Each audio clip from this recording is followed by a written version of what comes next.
আজকে যে ঘটনাটা আমি বলবো সেই ঘটনাটা সে আমায় বলেছিল একদিন মাঝরাত্রে বসে। খুব ভয় পেয়েছিলাম, অদ্ভুত লেগেছিল। সেই ঘটনাটাই আজকে আমি আপনাদের সঙ্গে শেয়ার করছি। আমার সেই বন্ধু, তার এই ঘটনাটির সঙ্গে জড়িয়ে তার ঠাকুমা।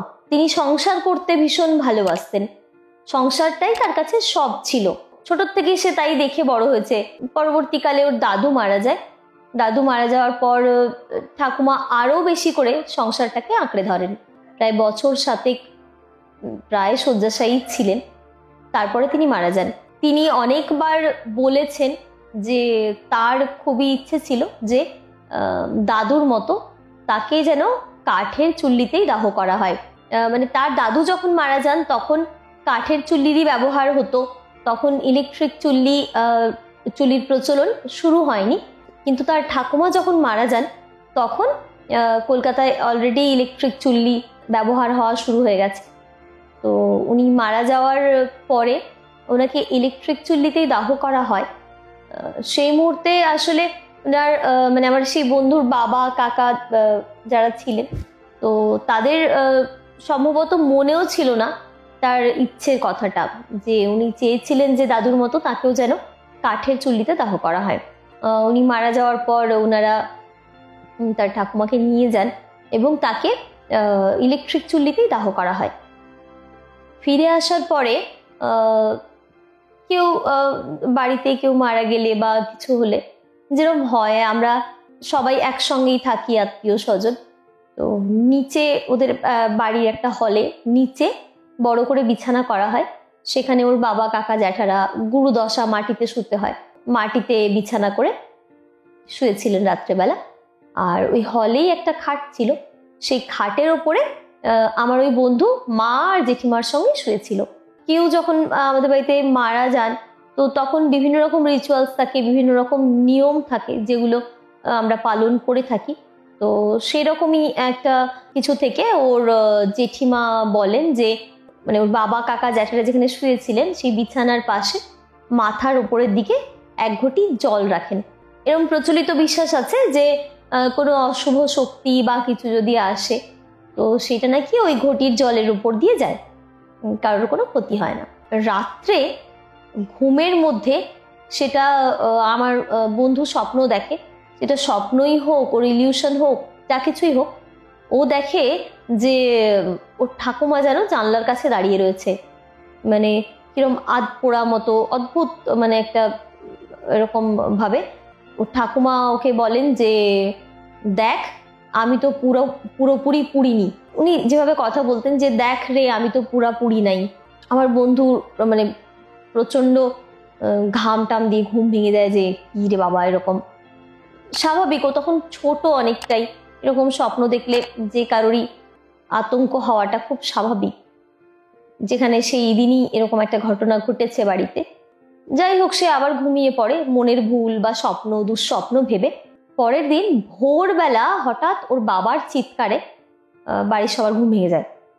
দেখে ওর বাবা চিৎকার করে উঠে বসেছেন বিছানার উপরে। ওর কাকা জ্যাঠারাও ওর বাবার চিৎকার শুনে উঠে পড়েন, যে প্রচন্ড মানে ঘেমে গেছেন ওর বাবা, ভীষণ অদ্ভুত একটা ঘেমে নিয়ে স্নান করে যাওয়া বলে না ওরকম ভাবে।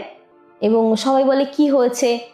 তখন ওর বাবা উনি সবাইকে ঠিক সেই স্বপ্নটাই বলেন যেটা কিনা আমার বন্ধু দেখেছে।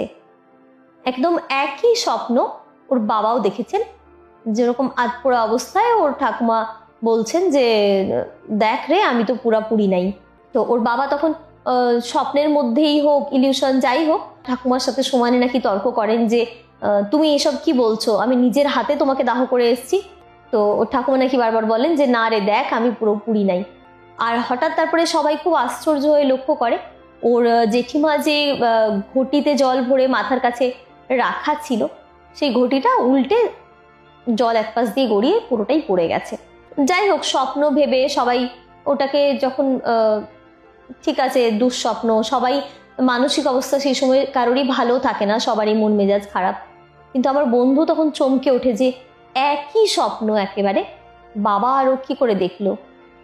সেই দিনই ওর চ্যাটতুতো দিদি বাইরে থাকতো, তো সেই দিদি আসে অদ্ভুত ব্যাপার, সেই দিদি এসে সবাইকে বলে যে ও একই দিনে প্রায় ওই রাত্রে একই স্বপ্ন সে অন্য জায়গাটা থেকেও দেখেছে।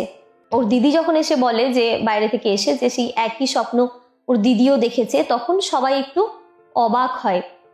এবং আরো অদ্ভুত ব্যাপার, মানে যেগুলোর হয়তো যুক্তি তর্ক দিয়ে সত্যিই বিচার চলে না, পরের দিন যখন খবরের কাগজ আসে ওদের বাড়িতে, সেই খবরের কাগজে কোনো জায়গায়, ছোট্ট একটা জায়গায় কয়েক লাইনে লেখা ছিল যে ওরা যে শ্মশানে গিয়ে ঠাকুমাকে দাহ করে এসেছিল, সেই শ্মশানে নাকি কোনো একটা মানে বৈদ্যুতিক ফল্টের জন্য কোনো কারণে 2-2.5 ঘন্টা সেদিন লোডশেডিং ছিল, ঠিক যে সময়ে ওর ঠাকুমাকে চুল্লিতে ঢোকানো হয়েছিল।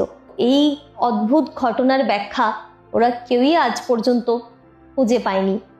এবং আমার বন্ধু নাকি মানে তারপরেও অনেক দিন, যেটা হয় একটা আতঙ্ক হয়ে যায়, ঘুমের মধ্যে অনেক দিন ওর মনে হতো যে ওর মাথার পাশ দিয়ে কেউ পা ঘুষে ঘুষে হেঁটে বেড়াচ্ছে।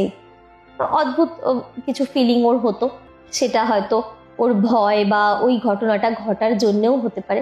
এই ঘটনাটা যখন আমি ওর কাছে রাত্রেবেলায় শুনি, তো আমারও ভীষণ ভয় লেগেছিল শুনে যে সত্যি আজও বোধহয় কিছু অদ্ভুত জিনিস ঘটে যেগুলো সব যুক্তিতর্কের বাইরে। একটা স্বপ্ন আমি দেখতেই পারি, কিন্তু একই স্বপ্ন এতগুলো মানুষ মিলে একই রাত্রে দেখা, এটা সত্যি কাকতালীয়ই হোক আর যাই হোক, অদ্ভুত তো বটেই।